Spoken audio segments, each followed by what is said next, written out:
फकत मेरे दिल से उतर जाइएगा, बिछड़ना मुबारक बिछड़ जाइएगा।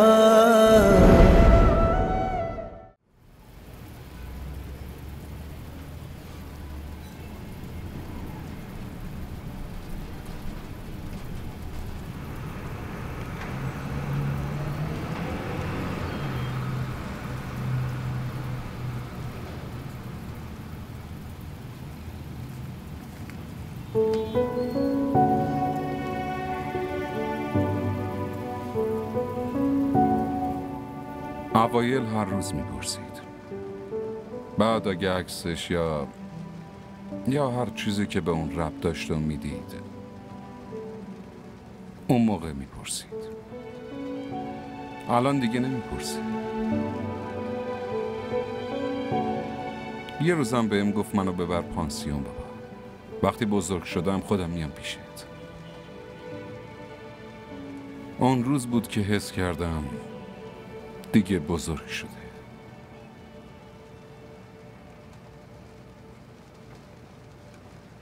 اوایل هر روز میپرسید.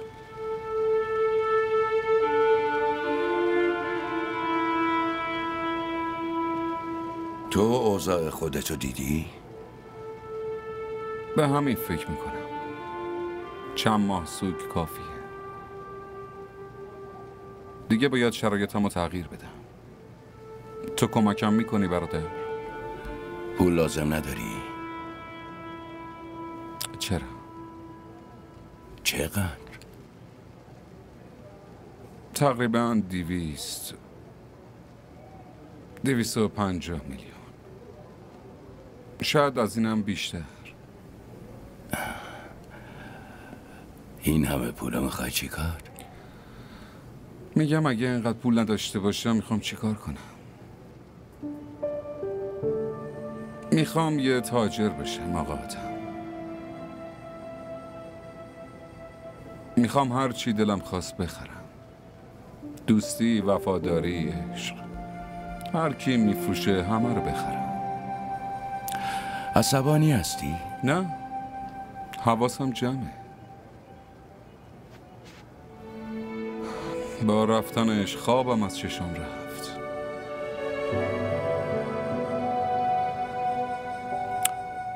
به خدا آقا حاتم، وقتی داشت میرفت اصلا از دستش عصبانی نبودم. برعکس از شهریار عصبانی بودم.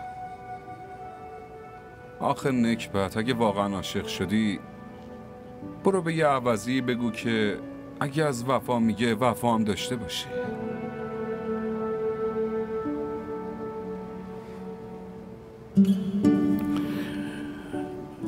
زنها فطرتاً بی وفا نیستن. اونایی هم که بی وفایی میکنن فطرتاً زن نیستن. امتحان کردم که میگم. این دنیا به خاطر مردای خوب نیست که پیش میره، به خاطر زن خوبه که پیش میره. تو هنوز کلی فرصت داری. بالاخره یکی رو میبینی که بهت میگه دنیا به خاطر منه که پیش میره.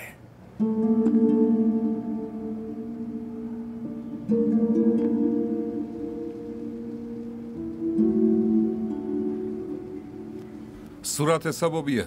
صورت حسابو من میدم. بابا ول کن آقا حاتم. چه من چه تو. فقط به این فکر کن که از کجا 200 میلیون بیارم. آقا 240 روپیه.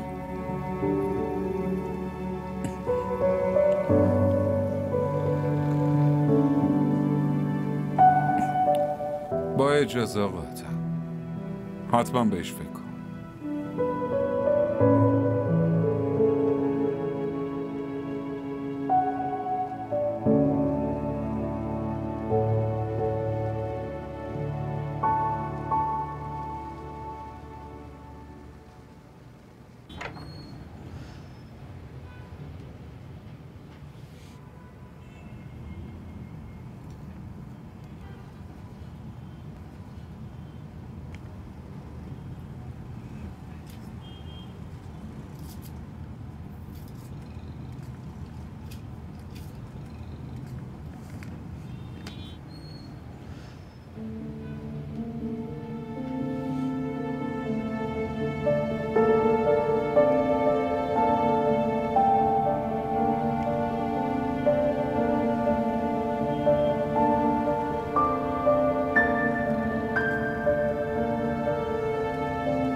سلام آقا دانیال. سلام.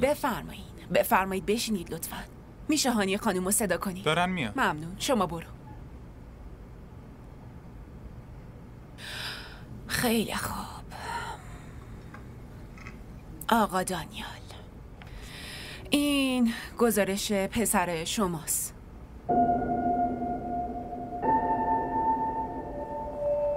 میانگین نمرات امتحان 42%.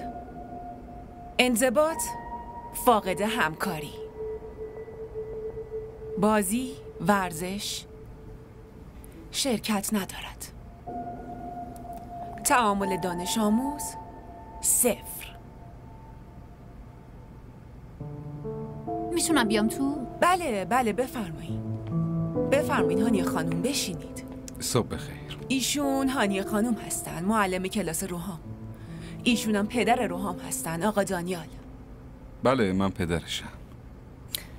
میشه ازتون بخوام بهم بگین چرا اونو گذاشتینش پانسیون؟ برای اینکه خودش پیشنهاد داد.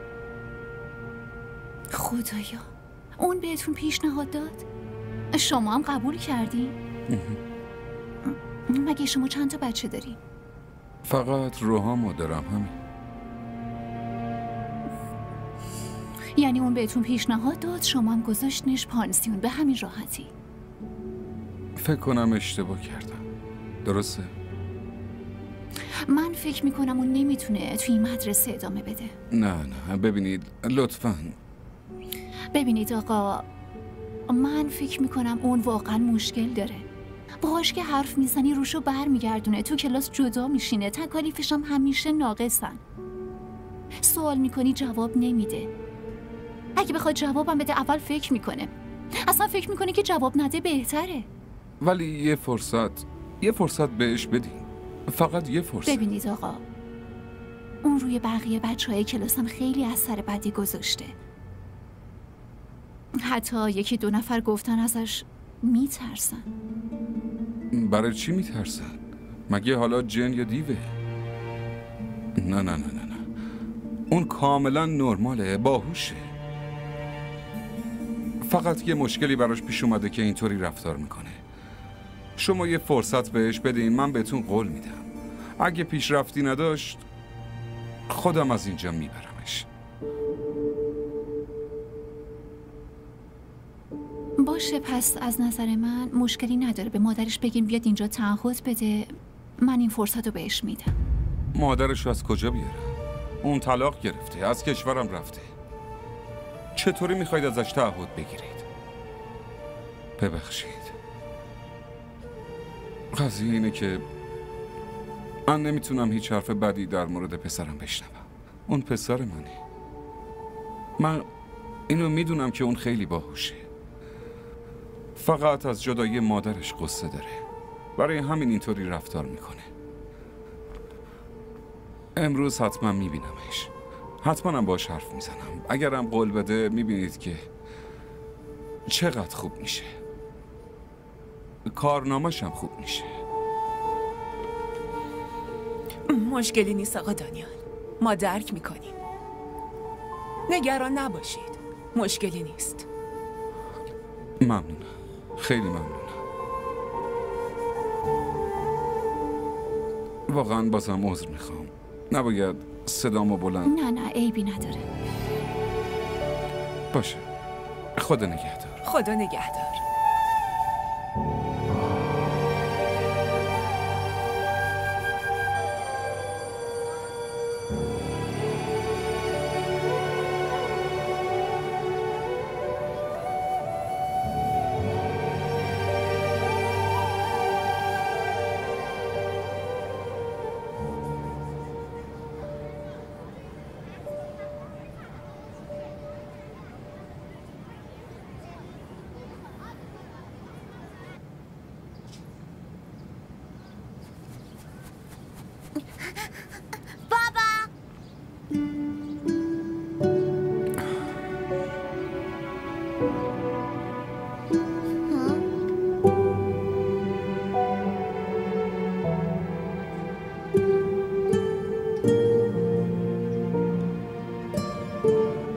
امروز مدیرتون منو خواست. میدونم. اون معلم کلاستم اونم گفت نمیتونی این مدرسه بیای. من گزارشتو دیدم.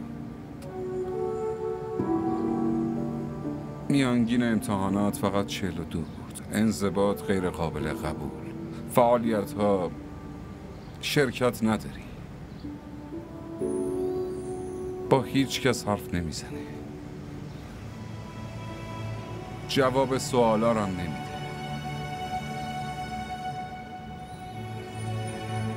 اصلا میدونی غم من از غم تو بیشتره.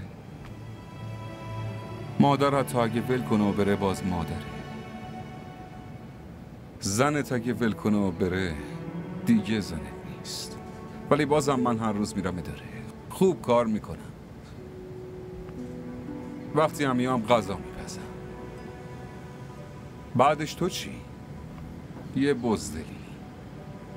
برای یه مشکل کوچیک از همه چی دست کشیدی؟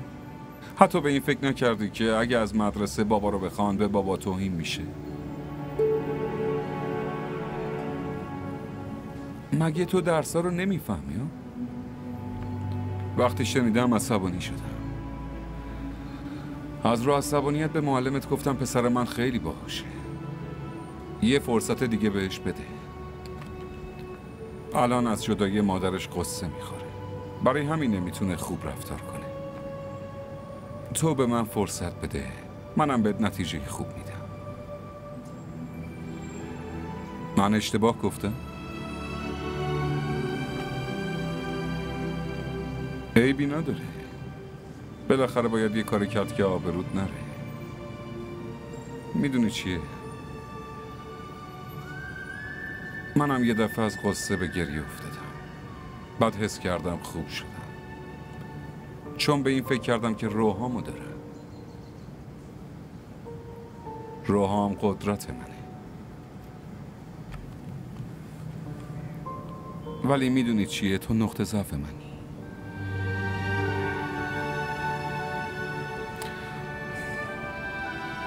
خیلی خوب. بیا یه بغل بده من.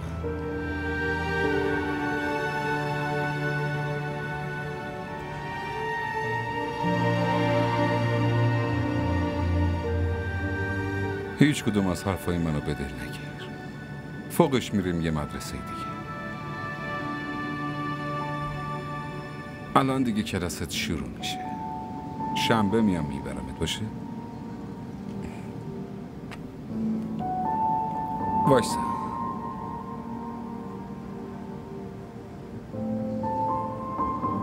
این شکلاتا برای توه. ممنون بابا.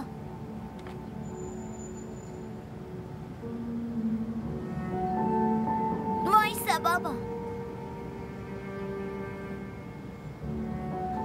روحام نقطه ضعفت نیست. روحام قدرتته. هیچ وقت گریه نکن بابا. مامانی که بذاره بره دیگه مامان نیست.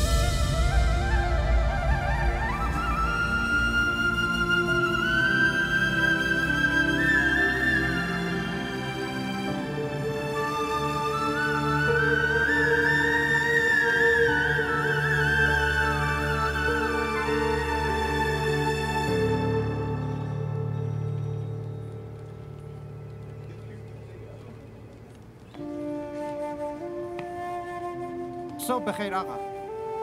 صبح بخیر. چای یا قهوه؟ چای بیا. الان میارم.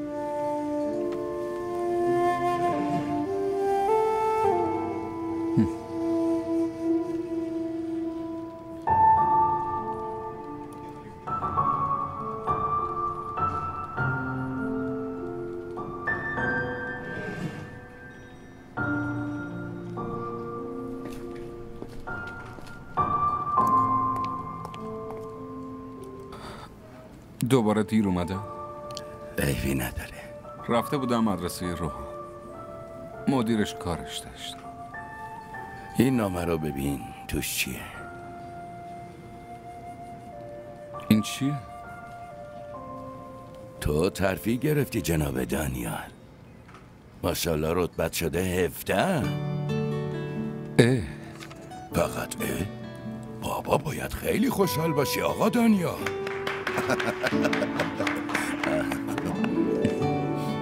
من خوشحالم، خیلی هم خوشحالم. پس شیرینی بگیر، جلدی سفارش بده. آی داداش بیا اینجا. اینو شیرینی بگیر بیار. لطفاً بشینی.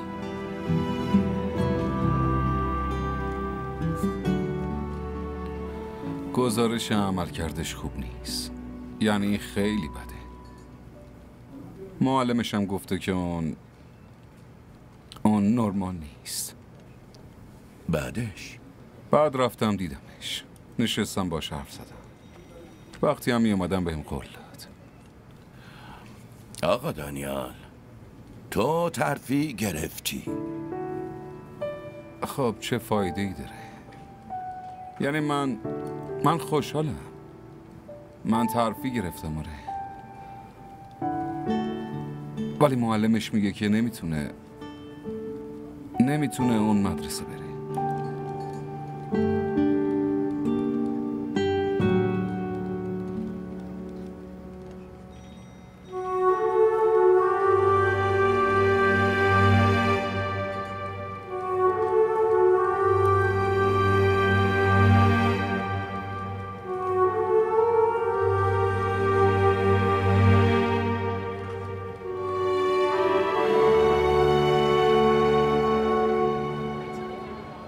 چی؟ نه انقدر عجله نداره. آره شب تا 10 و 11 میخوابم. 12 هم خوبه. باشه خوبه. خداحافظ. آقا ها؟ غذا نخوردی که؟ منتظر بودم شما بیای. بهت عادت کردم.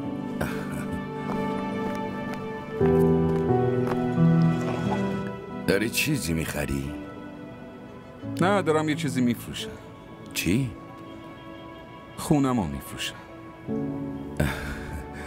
آخه تو که میگفتی که من خیلی چیزا میگفتم آقات، ولی حرفای یه آدمی مثل من چه فایده ای داره؟ خونه رو چرا میفروشی؟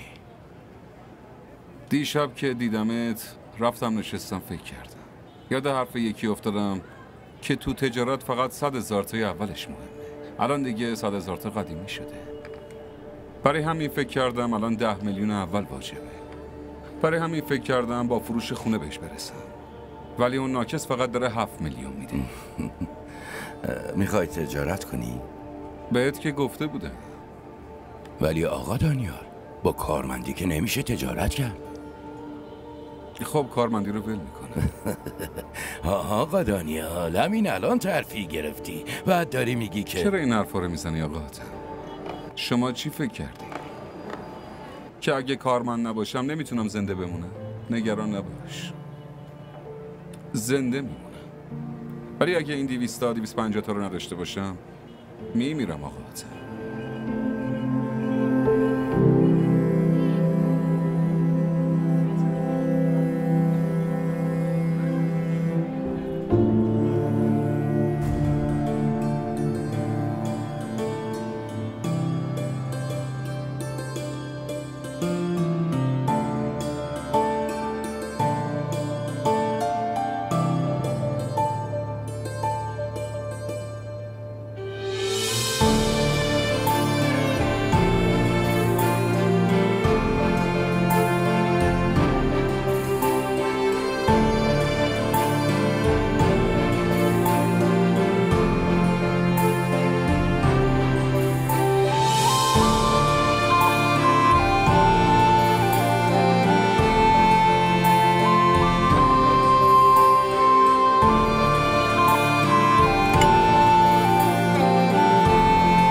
कभी ये मुझे सताए, कभी कभी ये रुलाए, कभी कभी ये मुझे सताए, कभी कभी ये रुलाए। फकत मेरे दिल से उतर जाइएगा, फकत मेरे दिल से उतर जाइएगा, बिछड़ना मुबारक बिछड़ जाइएगा। कभी कभी ये मुझे सताए, कभी कभी ये रुलाए।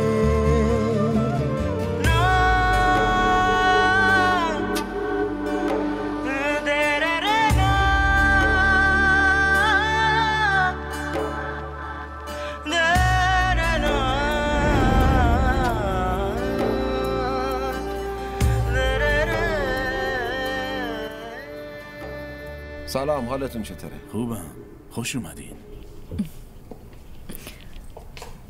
چیه؟ تو دوست خیلی خوبی هستی. و تو هم عجب. چی گفتی؟ ما برای چی ازدواج نمی کنی؟ منم میخوام به تو بگم همسر.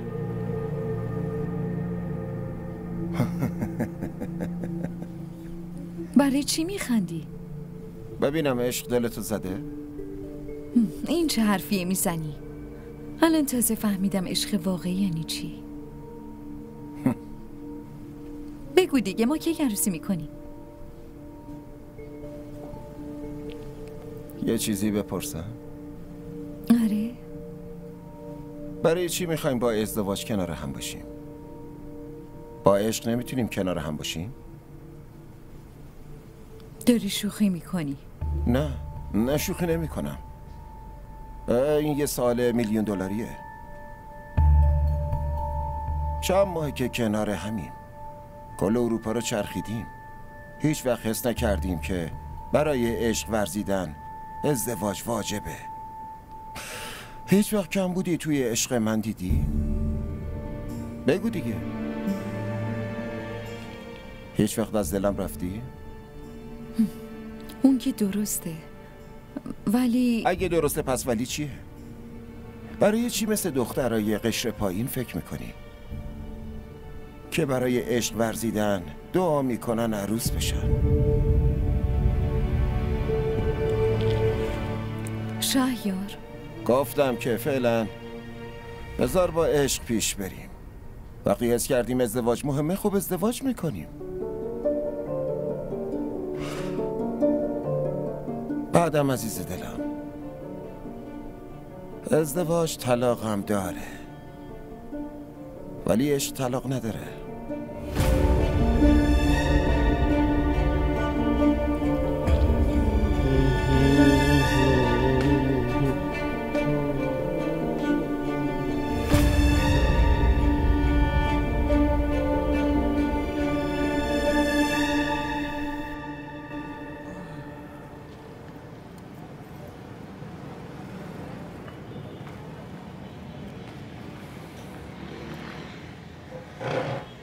ببخشید یه ذره دیر کردم. اهمیتی نداره. عصبانیتت فروکش کرد؟ عصبانیت؟ من کی عصبانی شدم؟ آخه اون روز که گفتی دیگه نمیخوای کار کنی من ترسیدم. نمیخواستم بترسونمتون. از خونه هم حرف زدی. خریدار اولیه داشت بزخری میکرد. دومیه 8 میلیون میده. تو هم فروختیش؟ نه، هنوز نه. 10 روز دیگه. فردا پیش پرداخت میده. بعدش هم منم تحویل میدم. حالا یه بار دیگه فکرتو بکن آقا دانیال. قبلا خیلی فکر میکردم آقاتم، خیلی. الان حس میکنم که اگه خیلی فکر کنم خدا عصبانی میشه. اون میخواد بنده فقط کارشو بکنه. چای بیار جوان. 2 تا نون سیب زمینی هم بذار. خونه رو که بفروشی کجا زندگی میکنی؟ یه جا رو اجاره میکنم. بعد شغلت چی میشه؟ پول که به حسابم بیاد بعد بهش فکر میکنم. یه پیشنهاد دارم. برای همین میام پیش شما. تا کارت نگرفته اصلا استعفا نده. تو پیر شدی آقا آدم، ترسو شدی. اگه فکر کنی که کارت نمیگیره هیچ وقت نمیگیره. اگه تو کارم هم رو راست نباشم حروم خور میشم. نمیتونم این کار بکنم. فقط میخوام بپرم تو دریا و بگم باید شنا کنم. جلیقه نجات نمیپوشم. نونم براتون میارم. بیار.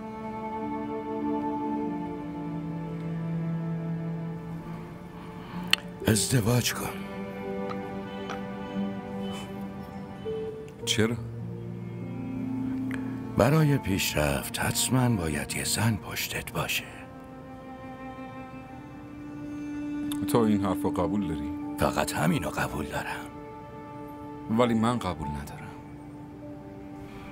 اگه این حرف راستم باشه ثابت میکنم که حتما دروغه. باید دیدتو وسیع‌تر کنی.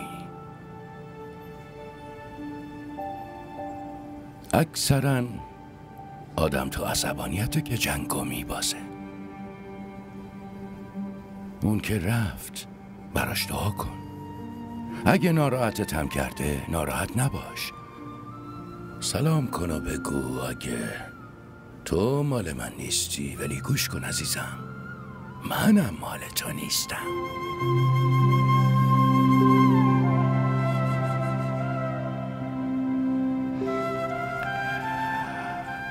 8 سال پیش رفتم زنم و دیدم که اتفاقا نباید میدیدم. وقتی پام لیز خورد و خوردم زمین فهمیدم کنار پای اونم. شوهرش پیشش بود. ولی بازم وقتی زخمی شدم اون نگران شد. زیر بغلمو گرفت و بلندم کرد. زخم پاهامو تمیز کرد. تو این مدت شوهرش رفته بود دوا بیاره که بزنه روی زخمم. ازش پرسیدم تو ازم متنفر نشدی؟ خندید. بعد گفت باید برای بیوفاها دلسوزی کرد، نه اینکه ازشون متنفر شد.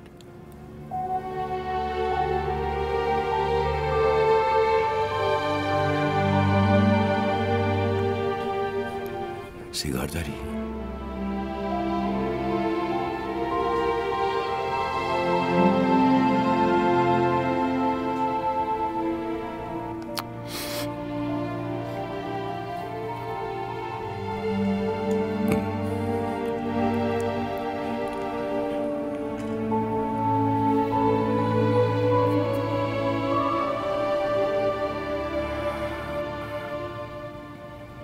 یه روز قبل از مرگ شوهرش زنگ زد، گفت سمینه میخواد باهات حرف بزنه. باش حرف زدم. به سختی نفس میکشید. از من پرسید آدم چوب خیانتو میخوره حاتم احمد؟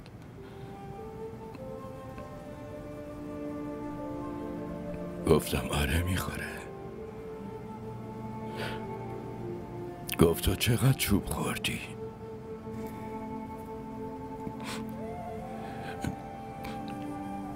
گفتم اونقدر که با وفاها تو خوابم نمیبینن. گفت برو حاتم بخشیدمت.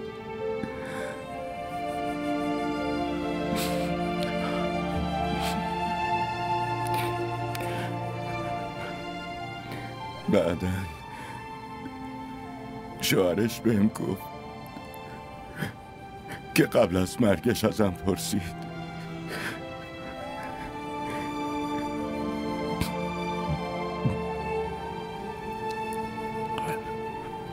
که وقتی گفتم حاتم احمد و بخشیدمش حس کردی از ته دل بود.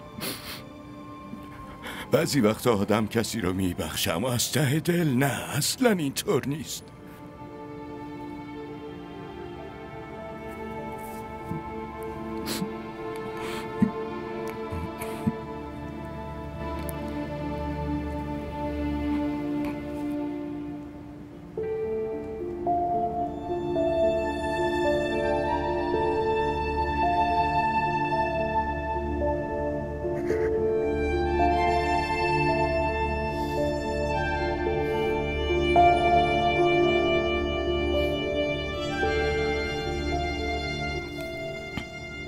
تو بخور، من از گلوم پایین نمیره.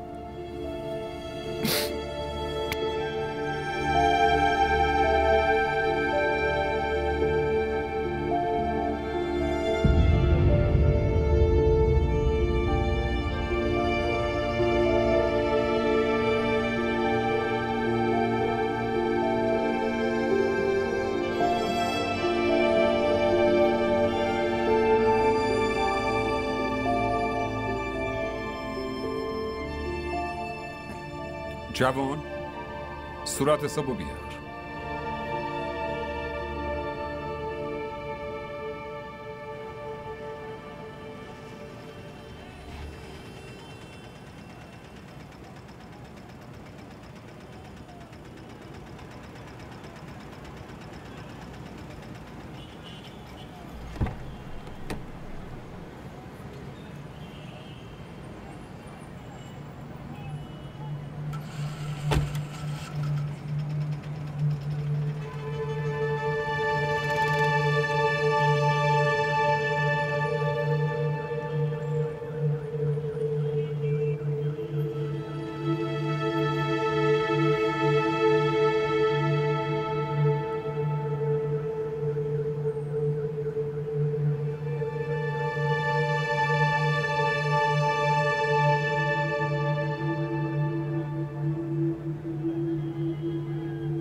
خداحافظ آقا.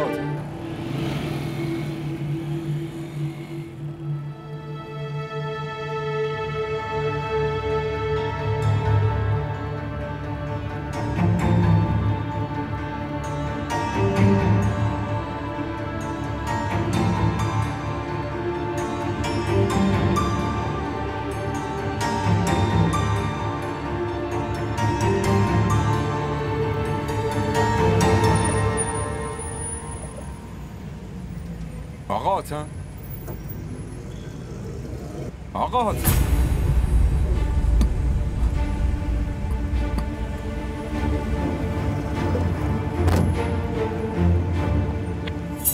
بیا اینجا داداش، بیا اینجا. تو هم بیا، تو هم بیا، تو هم بیا. چی شده؟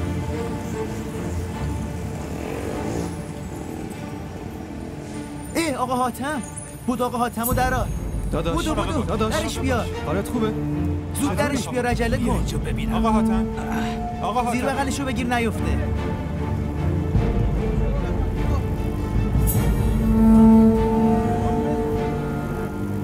عقب بخوابونش. آقا حاتم، آقا حاتم صدا میشنوی؟ سریع بریم.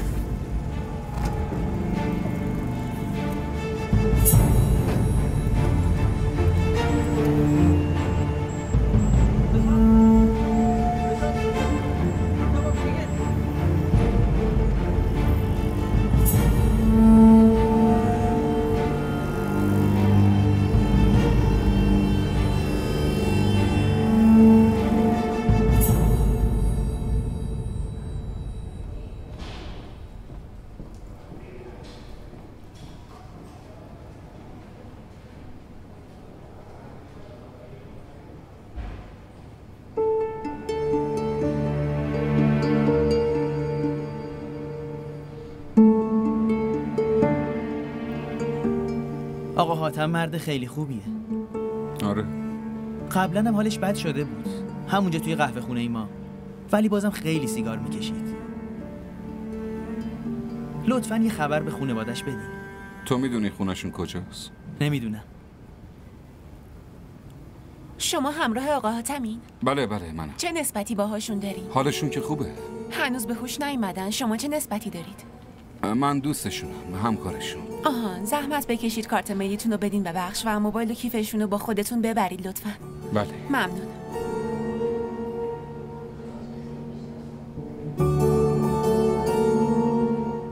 خیلی ممنون.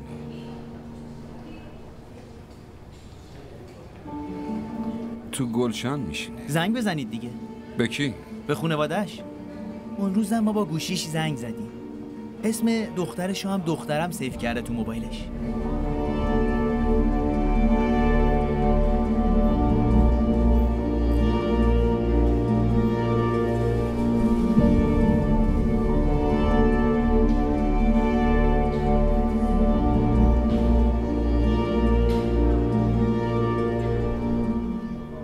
الو.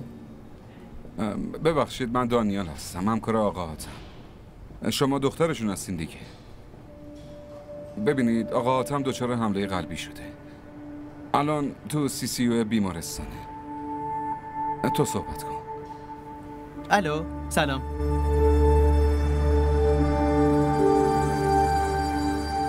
آقای دکتر، آقا حاتم چطوره؟ متاسفانه حالشون خوب نیست. ما داریم همه تلاشمون رو میکنیم. شما هم فعلا آروم باشین.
همراه آقا حاتم. بله. متاسفم، ما همه یه تلاشمون رو کردیم ولی ایشون دووم نیاورد. عمر دست خداست. خدا بهتون صبر بده.